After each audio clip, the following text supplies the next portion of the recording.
ভগবান শ্রীকৃষ্ণের জন্ম একটি অলৌকিক ঘটনা এবং হিন্দু পুরাণে এর বিশেষ গুরুত্ব রয়েছে।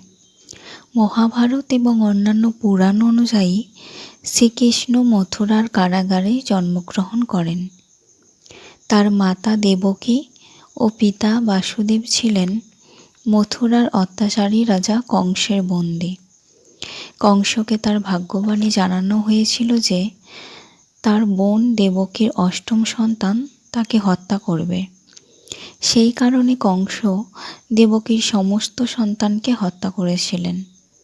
কিন্তু যখন শ্রীকৃষ্ণের জন্ম হলো, তখন অলৌকিকভাবে কারাগারের দরজা খুলে যায় এবং বাসুদেব তাকে যমুনা নদী পার করে গোকুলে তার পালক পিতা ও মাতা নন্দ এবং